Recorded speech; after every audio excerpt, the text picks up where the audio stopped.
欢迎回到陈实说，我是培生，我是小兰。小兰啊，我们呢从这个冲绳回来之后呢，很多人都很好奇啊，冲绳到底啊，如果你不开车自驾游的话，可以去哪些地方玩？那我们这一次呢，就是采取了所谓的不自驾的方式，那安排了一天所谓当地的一日游导游的行程。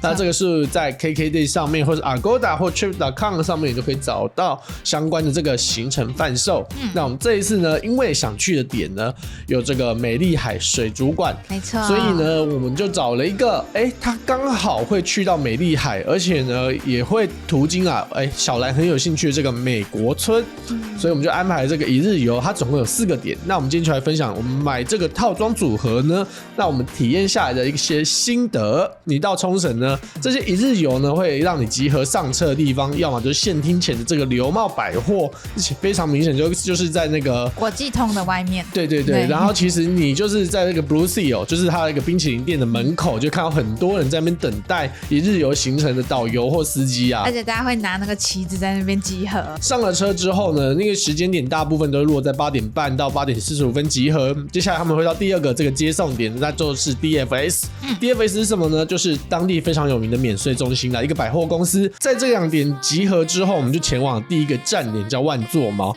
万座毛，你记得导游是怎么介绍他的吗？就是说那个就是当初不知道是什么国王，或者反正就一个统治者来看到那一片地，觉得可以坐下万人。对，他那个草原可以坐下万人，所以叫做万座毛。基本上就是这样，它就是一个以过去历史为一段脉络的一个地名。那现在你实际去参观，导游有讲啊，就是它已经不是那样一个很广袤的平原了，因为它会侵蚀，所以会退缩。对，你那个侵蚀你讲的这样太粗浅，就是大家知道冲绳是个海岛，海岛就像我们野柳一样，会有离岸，会有什么海风，然后也会有地震，然后就会导致这个呢平原沿岸啊，一直随着地震啊、海风侵蚀啊，最终崩落到只剩下目前所看到万座毛这一块哦。那绝对不是容纳100万人、容纳万人的草原等级，那不行，那可能大概容纳100人、1000人都有点困难哦。好，那我们到当地呢，最主要要看什么呢？看它的很像象鼻眼的地方对，没有错。像台湾就是到野柳要看女王头一样，到万座毛你要看就是大象鼻子眼就跟之前基隆还没断掉的象鼻眼真的是一样，一模一样啊！但是因为基隆断了，你现在只能去这个琉球看。那到那边呢，很多人都会在某个点上面不断的拍照。如果你想要找那个拍照最好看，你就看哪里排队排最多人就可以拍了。那我们这个点当初就停着40分钟嘛，基本上都是在1个小时以内就准备要上车了。所以呢，导游就有特别讲一点，就是进去呢，你就是顺着走，他就说不要走回头路，就是没有办法再让你往回再去拍什么东西啊。但其实我觉得时间也很够，因为那边就是一个自然景观，所以并没有什么过多的设施可以让人体验，而且它没有其他岔路，它其实就一圈。附近有些礁岩会形成有趣形状的，也是可以拍照合影的，什么爱心的形状。对，导游特别讲，就是说这些景呢，可能过去有一些偶像剧或广告都会在这区域拍过啦。没关系，是爱情啊！那部真的很红是那个赵寅成跟孔晓振的这一部韩剧带动了这当地的观光，所以大家可以去找那个圣地巡礼啦，就到男女主角们去那边玩的时候拍照的景点，或是谈情说爱的点呢去合影。那这个点基本上就逛完了。没错。好，那我们第2个点去哪里呢？是去古宇利岛。那古宇利岛它的这个为什么叫古宇利岛？古宇利岛好像是相传它那个古宇利的发音很像日文的恋爱，对，koi，所以呢就叫古宇利这样。所以他们也有叫做恋之岛。恋之岛听起来是一个很罗曼蒂克的岛。古宇利岛，可是实际上就是一个跨海大桥可以到的地方，所以不用搭船过去哦。那其实离这个琉球本岛很近的一个区域啦。那里最有名的原因是什么呢？是那个跨海大橋，是第2大的跨海大桥。然后跨海大桥。对，然后车子开过去的时候，那个景是非常漂亮，因为它是一个很笔直的路，然后2旁就是那一大片海，很漂亮。所以基本上你在游览车上面，或是你们今天开车自驾游的时候啊，那个后座的的朋友们就一定要拿手机或相机呢去进行留念，因为那个桥啊真的很有特色。那有特色就只有那个桥而已哦，就是那个桥。因为你下了这个车之后啊，到这个海滩呢，其实因为背景就是那个桥墩的部分，并不会让你觉得这个海拍起来特别的好看。然后旁边还有一些重型机具在施工啊，所以对我来讲，我会觉得这就是冲绳的海边吗？所以从桥上看真的比较美。那这个点大概也在停留30分钟左右，其实很短，很短。但是如果是自驾游的人，可能会待久一点，对，去吃虾饭，去咖啡厅这样。那边还是有一些小景点可以让自驾游朋友们去探索。可是因为我们是跟这个一日游行程呢，时间上比较紧迫一点，所以我们没有办法去探索这些点。接下来就是重头戏，我们就是要前往这个美丽海水族馆啦。那美丽海水族馆大家最有兴趣的就是它里面有这个金鲨嘛，金鱼。这个金鱼以前有3只啊，可是当我们到的时候，现在只剩1只了。那另外2只已经相继过世了。那剩下1只呢？也不要说看起来很寂寞，因为里面还是有很多这个水族生物啊，他的朋友们，对，还是有蛮多这个馆藏的啦。所以相信大家还是可以得到不错体验。像是那个鬼蝠魟啊，那个魟鱼也都很可爱。你很喜欢魟鱼？魟鱼超可爱的那我自己是觉得还好，我觉得就是鲨鱼、魟鱼就是那一类的我都还好了。但我比较喜欢是海豚哦，而且我觉得以这个水族馆的大小，相当于台湾的这个海参馆哦，不是北部的，是那个花莲或者是屏东的海参馆，大概1/2到1/3的规模而已。其实里面的设施并没有特别大，简略的走过去，先看第一趟，然后再回过头来逛第二趟，去细看哪里，还可以。那你如果想要买一些那个娃娃，我说真的，你不用在那边买，因为那个娃娃你在国际通的上面呢就有这个水族馆的专卖店了，所以你如果要这边排那个跟毕业旅行团挤的话，没有必要，那也浪费时间。但如果你真的想买，我觉得建议先去买，因为那个热门的像花园版那个都会被买光。对，花园版很受欢迎，那个橘白色的很可爱，会被买光。对，会被买光。小人想买不到，先快速扫过一圈，然后去买那个纪念品，再回过头来，马上冲去哪里？看海豚，马上去卡位海豚秀，因为海豚秀是非常热门的一个点，它的那个表演时间都是有固定的，所以如果你错过了一个时间的话，你接下来要等到下一个表演时间点，你可能就来不及了。对，你可能就要走了。对，你就已经就像我们停留那3小时，就走1场表演，所以你一定要在那个时间点进去看，而且因为位置也很重要。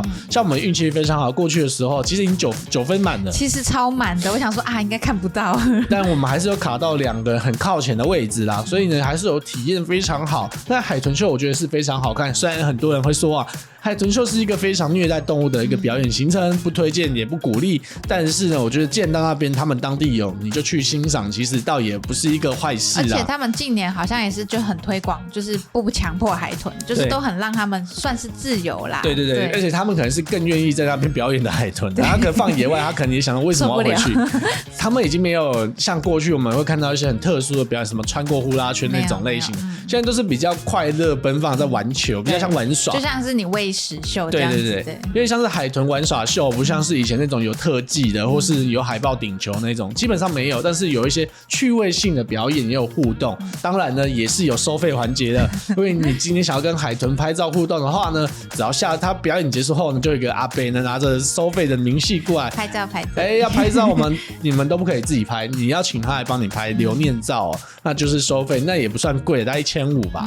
那1500日元呢，你带个小孩或是带着这个情侣伴侣，然后跟朋友去留念，我觉得还行啦。反正你去迪士尼搭那个云霄飞车，你都会买那个照片。而且那个海豚真的很可爱，所以你看完应该会想跟他拍照。对，但当然呢，对我们来讲呢，我是觉得还好啦。所以呢，我尊重所有想拍照留念的人哦。那水族馆里头呢，最重要的设施，我觉得就是贩卖机为什么？因为很热，所以你会一直流汗，要喝很多水，你必须要补充水分哦。他那边厕所也是很多啦，所以呢，记得，因为我看到很多人，有些人就是在旁边阴凉处休息，中暑了。因为我们去的时候6月，而且因为很热，然后你进到水族馆里面又很冷，对，所以很容易产生中暑的情形哦，甚至有人就是昏厥了，然后会被带到其他地方休息。所以这个特别要注意，一定要保持这个水分补充之外，也要注意温差的交替哦。不要想说我在这里，好凉好凉好爽，走出去好热好热又冲进来，你觉得身体扛不住哦。你要嘛就是在这地方待久一点，然后再像是靠近美食区有没有？它有些美食士广场是有冷气但没那么强的，你在那边缓一缓，再出去户外，让小朋友就适应温差变化，或者你自己也适应一下。那你也可以刚好吃点东西，喝点水，补充一下能量哦。那你觉得这个海参馆，你还有什么心得可以跟大家分享的吗？我觉得人很多啦，就不好拍照，不好拍照，对比我想象中的再更难拍一点。没有错，因为你要注意里面呢的灯光是非常的昏暗，因为毕竟是海底生物嘛，海底哪有光啊？你不要造成这个困扰。当然也是有一些不守规矩的日本人啊，我们那时候刚好碰到那种毕业旅行团啊，是老师拿闪光灯在帮学生拍照。我理解你想要留念，但是你这个带头不守规矩，做最坏的这个表现哦。那我们在这里待了3个小时，主要集中就是看这个海豚秀的表演，然后在这个海参馆我们逛了2圈，还有最后啊，我们到要上车，我们还是留了大概20几分钟，也是走到那个车的时候，已经快要接近这个3个小时结尾，对，所以其实非常的紧，时间算是抓得非常紧张啊，而且真的没办法去到另外一个区域，就是他们特色琉球地方特色。如果你想去看什么很人文的东西的话，我建议就自驾游，安排1天在这里吧，你们就可以把这个区域逛得比较透彻。那纯粹只是想看海参的朋友们呢，就可以像我们一样买个1日游行程啊。那我们接下来就离开了水族馆，然后搭了大概也是要搭快1个小时的车，到哪里去？美国村。到美国村这里是你心心念念想去看的地方吗？你觉得怎么样？时间太短了啦，就对，因为我选择没有在那边就是脱队，然后就是跟着50分钟就回去了。那美国村真的很大，所以这个时间真的是走进去绕一圈就出来了。对，没有错，而且它停车的点也离美国村的入口比较远一点。那美国村的特色，相信很多朋友们都可以在这个冲绳攻略影片呢去看到很多详细的介绍。反正主要就是主打的美国居民嘛，然后有很多文化都是来自美国，卖的商品也都是有点像是拉斯维加斯那种很热闹的感觉的东西啊。那我自己呢，对美国村并没有太大的期待，所以我去的时候觉得就差不多就是想象中那样。为什么会没有期待？是因为我去过大阪的美国村，所以我大概了解这个美国村大致上就是一个非常削盘子的地方。那边卖的东西基本上物价呢绝对不是一般市区可以想象的，都会再加个2成，然后有些更黑的会加到5成。如果啦你真的是没有好好的比价过去那边买东西的话，小心啊被当这个肥羊仔哦。我连他路边的那个果昔我都买不下去，好贵哦。没有错，你就把它想象进美国村等于进了美国迪士尼的等级，那个就是呢把整个城镇造镇弄得很像游乐园一样，但是没有游乐设施啊，就是你只能够去探索去逛而已。我是想期待去那边看日落就黄昏的景这样子，因为导游也有介绍只是因为我们的时间点刚好没有办法看到。主要是如果你今天选择在美国村脱队的话，你也可以看，那你也可以去参观那些美国村特有的，像 Blue Seal 他们那边有特别的店嘛，还有 A&W 的这个汉堡店，也有特别做美国1970年代到1980年代风格的这种素食店嘛，也有特别的景可以让你拍照。留在那边，你要离开，你搭公车的这个时班次会变得非常少之外，你一定得叫车，不然的话你就是开车去。我们今天撇除自驾游的状况，你就是叫计程车回去，大概也要花几千日币哦。而且听说晚上都会大塞车。没有错，那边冲绳的主要干道一到上下班时间，或是到周末的这个晚上，就是大家收假时间那就是塞到不行，那绝对是塞爆。所以呢，大家可以去抓一下时间，就是你可能离开的时间点。那我们那时候去美国村有体验到，有看到一些东西，就是有史努比的这个专卖店啦。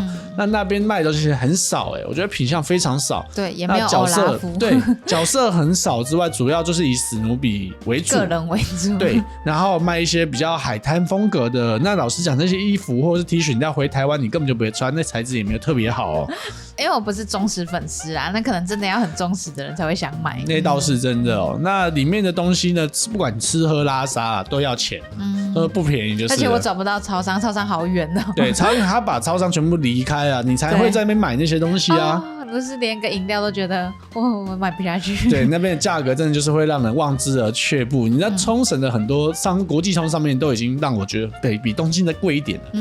没想到到美国村又是另外一个世界啊！所以我觉得，如果你今天是一个很务实、很经济考量的人，跑到那边去玩的话，我觉得你可以直接摒弃美国村这个点。你今天如果是我住搭联航，我住最便宜的这个 Airbnb， 然后我打算那边用最少的经费玩的话，那你不要去美国村。美国村绝对不会是一个经济务实的一个景点哦。那很多人会推那边多棒，就是喜欢那边风格或者拍照好看，出片率高。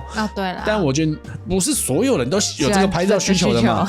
如果你今天没有那么喜欢，而且你一个人独旅的话，你去那边你会觉得莫名其妙的寂寞。对，就是大家都成群结队，然后美国人都是家庭过去聚餐，然后你一个人在那边出没，他可能不小心把你当奇怪的人，好可怜，好悲伤。但我觉得那边比较有趣，是因为你可以，如果你很喜欢美式文化的话，那你到冲绳呢，确实可以在那边感受到美军文化。所以那边可以想象，就是阳明山那个美军宿舍，或是天母的一些外国人住多的地方，放大版这样子，对，比那边再更有文化特色一点，更热闹一点啊。但大家也要注意哦，因为那边美国人多，相对的美国青少年啊，通常会比较失控一点，所以你要注意自己的人身安全哦，或是不要去挑衅人家，而且容易呢，那边很常会发生车祸。因为美国人开车的风格和日本人开车的风格是很不同的，你要自己躲车，所以你自驾游的话，过去呢你也要特别小心，要左看右看，不要觉得这也是日本，大家都很守规矩。没有，冲绳我不觉得可以当日本看待哦。那边呢，你要用另外一种更高标准的开车风格在那边开，把它想象成台湾就对了。那边也是会有莫名其妙冲出来的车子哦。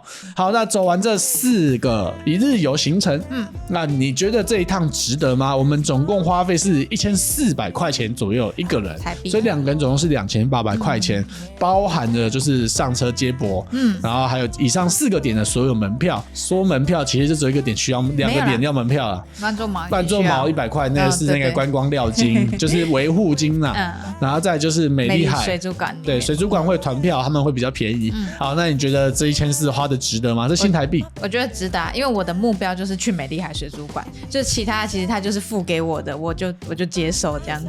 我自己算过，如果我们自己搭计程车从现厅前到美丽海水族馆，或者是我搭公车到美丽海水族馆，然后再回来，我觉得那个时间成本上面会相对比较高一点，因为我就只能去到这个点，我没办法去到什么万座毛、古宇利岛或是美国村看一下。